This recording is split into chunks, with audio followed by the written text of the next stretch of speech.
양소영 변호사의 상담소 양담소를 찾아주신 여러분 환영합니다. 양소영입니다.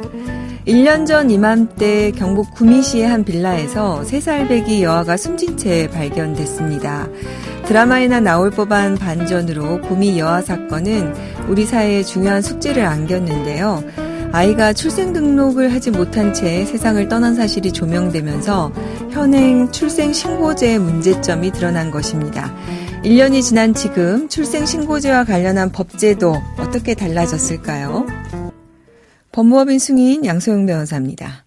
여수 남매 사건, 친모에게 살해된 인천 8세 여아 사건에 이어서 구미 여아 사건까지 모두 출생 미등록 아동과 관련된 사건이었습니다. 계속해서 이제 출생신고제도에 대한 문제 제기가 나왔는데요. 현행 가족관계등록법은 출생자의 부모를 신고 의무자로 설정하는데 부모가 출생신고를 하지 않으면 아이는 이제 법적으로 존재하지 않게 되는 거죠. 이런 아이는 정규 교육이나 건강검진 같은 의료 서비스를 받지 못하는 아동보호 사각지대로 내몰리게 됩니다. 그래서 현행 출생신고제 대안으로 제시되는 것이 출생통보제입니다. 아동이 태어나면 의료기관 등 지자체에 출생사실을 통보하도록 의무화하는 제도인데요. 지난해 구미 여아 사건을 계기로 제도 도입 논의가 본격화될 것으로 기대했습니다. 하지만 1년이 지났지만 출생통보제 도입이 좀처럼 진척되지 않고 있는데요. 지난해 6월에야 정부는 출생통보제 도입을 골자로 하는 가족관계등록법 일부 개정 법률안을 입법 예고했는데 3월 중순쯤 국회에 제출될 수 있을 거라고 하네요. 사실 저는 이제 국가가 최소한 20세까지 만 미성년 자녀까지는 국가가 책임을 져야 되는 게 아닌가라는 생각을 평소에 가지고 있는데 이런 이제 태어나면서부터 출생과 관련해서 내버려 두는 것은 아동 학대로 봐야 되지 않은가 생각입니다. 빨리 입법화돼서 출생부터 책임지는 국가가 책임지는 나라로 우리나라가 나아가야 될 것 같습니다. 오늘은 김선영 변호사님 함께합니다. 안녕하세요. 네, 안녕하세요. 오늘도 준비된 사연 만나보고 얘기 나눠볼게요. 네.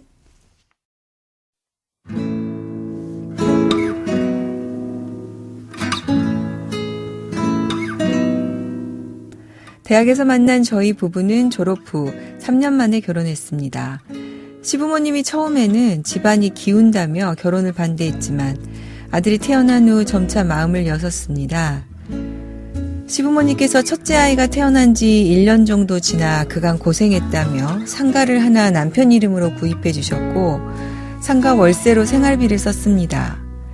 그런데 남편이 일이 바쁘다고 점점 늦더니 어느 날부터 외박을 일삼고 결국 저와 사는 게 실증난다며 집을 나갔습니다. 남편은 집을 나간 후 한동안은 아이들과도 가끔 만나면서 상가 월세 절반이라며 생활비를 주기도 했습니다. 하지만 2년쯤 지나서는 아이들을 찾지도 생활비도 보내오지 않았습니다. 저는 마냥 남편만 기다릴 수 없어 어렵게 취업해 아이들을 키우고 있습니다. 기다리면 남편이 돌아오지 않을까 하는 생각에 명절에도 시댁을 찾아 인사를 드리고 시아버지가 쓰러졌다는 연락을 받고는 병원도 알아봐 드리고 한동안 죽을 끓여서 주말이나 퇴근길에 가져다 드리기도 했습니다. 하지만 저에게 마음을 여셨던 시부모님도 아들이 저렇게 너를 싫다하니 어쩌겠냐며 이제 오지 않아도 된다고 하시더군요. 억울했지만 여기서 그만둬야겠다는 생각이 들었습니다. 남편에게 연락해 이혼을 할 테니 양육권과 재산 분할을 해달라고 했습니다. 하지만 남편은 상가는 원래 부모님이 해주신 것이고 사업상 돈이 필요해서 시부모님에게 다시 팔았다며 나눠줄 것이 없다는 것입니다. 그러면서 지금 살고 있는 아파트를 줄 테니 그냥 헤어지자고 합니다. 지금 살고 있는 아파트는 시부모님이 마련해 주신 신혼집 전세자금에 저희 친정부모님이 돈을 보태어 마련한 것으로 남편 명의로 구입한 것입니다. 남편 말처럼 상가는 시부모님이 마련해 주신 재산이라 재산 분할이 안 되나요? 남편이 혼자서 수년간 사용한 월세는 어떻게 되나요?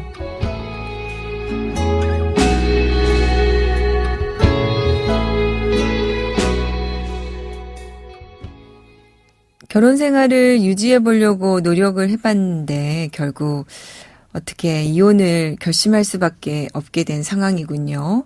시부모님이 마련해 주신 상가가 재산분할 대상이 되는지가 이제 궁금하신 가장 주된 내용인 것 같습니다. 김서영 변호사님 어떻습니까? 남편 말대로 이 부분은 재산분할 대상이 안 되는 건가요? 그렇지 않습니다. 이제 부모님이 마련해 주셨더라도 이제 기여도가 인정되면 그 재산 분할 대상이 되는데요. 그 법원에서도 이제 재산 분할은 혼인 중에 취득한 실질적인 공동 재산을 청산 분배하는 것을 주된 목적으로 하는 것이어서 이혼 시 쌍방의 협력으로 그러니까 이룩한 재산이 있는 한 그 형성에 기여한 정도를 고려해서 나누는 것이 원칙이고 그 일방 부모님이 마련해 주신 특유 재산이라고 하더라도 그 타방 배우자가 유지에 기여를 했다면 재산 분할 대상이 된다고 봅니다. 구체적인 사례를 보면 이제 가사를 전담하는 외에도 이제 가업으로 24시간 개점하는 이제 자파상 연세점에서 격리 업무를 전담하면서 이제 그 자파상 경영에 참가하면서 가사 비용 조달에 협력했다면 그 투기 재산의 감소 방지에 일정한 기여를 하였다고 할 수 있어서 그 투기 재산이라고 하더라도 재산 분할 대상이 된다고 판단하였습니다. 네. 즉 투기 재산의 감소 유지에 기여한다는 의미가 반드시 그 재산을 직접 관리하는 것을 의미하는 것은 아니고요. 뭐 자녀들 양육비를 홀로 감당하고 생활비를 충당하는 등으로 즉 간접적으로 그 투기 재산 유지에 감소에 기여했다고 볼 수 있으면 재산 분할 대상이 된다고 보고 있습니다. 따라서 이게 당초 상가가 남편의 특유 재산으로 볼 수 있더라도 그 유지 기여에 그러니까 유지 감소에 기여했다고 볼 수 있기 때문에 대상이 되는 것이 원칙입니다. 그러니까 이제 시부모님이 마련해 주신 상가를 특유 재산으로 본다 하더라도 네. 그거를 유지에 기여를 했다고 본다면 네. 그 부분은 재산분할 대상이 된다. 네, 그렇습니다. 그런데 그 유지 기여라는 것이 꼭 뭐 그 상가에 내가 관리를 했다 네. 이런 게 아니다 네. 하더라도 네. 이 부분은 육아나 뭐 이런 거에 기여를 하고 시부모님에 대해서도 또 네, 네. 뭐 그 돌봐주셨다는 내용이 아까 나오더라고요. 네, 그렇습니다. 그럼 이 부분은 어쨌든 기여를 했다 볼 수 있다. 네. 이렇게 정리가 되나요? 네, 그렇습니다. 근데 지금 보니까 남편이 지금 다시 시부모님한테 팔았다는 내용이 있어요. 네, 그렇습니다. 이 경우에 시부모님 명의로 바꿨다고 하는데 그 경우에도 재산분할 대상이 된다고 볼 수 있을까요? 이게 뭐 통상적으로는 삼자 명의로 되면 재산분할 대상이 안 되는 거 아니냐라고 생각을 하실 수 있는데요. 네. 예외적인 경우에 가능합니다. 즉 사례처럼 네. 그러니까 혼인 기간 내내 이제 남편 명의를 보유하고 있었고 월세도 이제 남편이 취득하는 등으로 실질적으로 남편이 소유하고 소유 및 관리하고 있었던 것으로 보입니다. 그래서 이제 그 상황으로 봤을 때 시부모님이 마련해 주신 부동산이라고 하더라도 일단 남편이 소유하고 관리했던 것이고요. 다만 이혼 직전에 이제 제3자 명의로 돌려놓은 경우에는 이제 명의만 시아버지로 되어 있는 명의신탁 재산으로 봐서 재산 분할 대상이 된다고 볼 수 있습니다.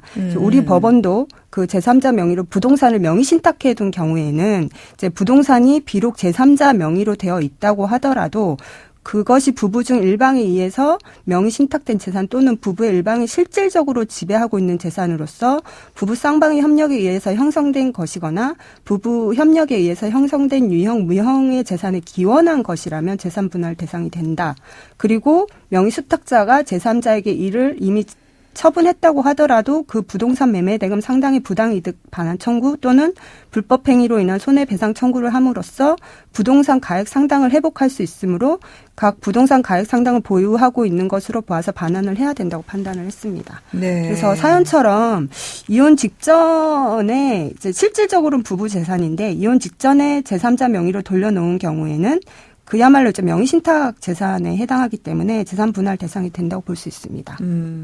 그러면 지금 사연에서 남편은 사업상 돈이 필요해서 시부모님한테 팔았다라고 되어 있어요. 네, 네. 그러면 실제로 이제 팔았으면은 남편에게 돈이 왔어야 되는데 네, 네. 그 돈이 이제 왔는지가 네, 문제겠군요. 그렇습니다. 그래서 이제 그 돈이 왔으면 어쩔 수 없이 재산 분할 대상이 안 되는 것이고 최소한 뭐 돈이 온 부분 내지는 그게 또 과소할 수도 있으니까요. 그 내용에 따라서 좀 실질에 따라서 보기는 해야 될 것 같기는 합니다. 그게 안 온 것이고 명의만 돌려놓은 것이라면 네네. 방금 우리 김선현 변호사님이 얘기한 것처럼 명의 신탁으로 볼 여지가 있어서 네네. 재산분할 네. 대상이라고 네. 주장할 수 네. 있겠다. 네, 그렇습니다. 그러면 결국에는 사안을 좀 봐야 되겠네요. 네, 그렇긴 합니다. 네.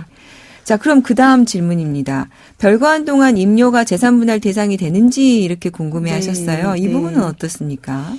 네. 그 임료가 재산분할 대상이 되는지 궁금해하셨는데요. 그러니까 위에서 본 것처럼 상가가 사연자의 남편의 협력으로 이제 형성 유지해온 공동재산, 사연자하고 남편의 협력으로 형성 유지해온 공동재산으로 볼 수 있는 이상 상가 임료도 그로부터 파생된 재산이기 때문에 그 재산 분할 대상이 되는 것이 원칙입니다. 다만 이제 별거를 한 이후에 그 임료를 취득했다는 사정만으로 재산 분할이 부정되지는 않습니다. 우리 법원도 그 임료를 재산 분할 대상으로 본 판례가 있는데요. 그러게요. 이 벌거가 본인이 합의한 것도 아니고 네, 남편이 네, 나간 거 네, 아니겠습니까? 네, 근데 네. 이게 재산 분할이 안 된다면 좀 억울하죠.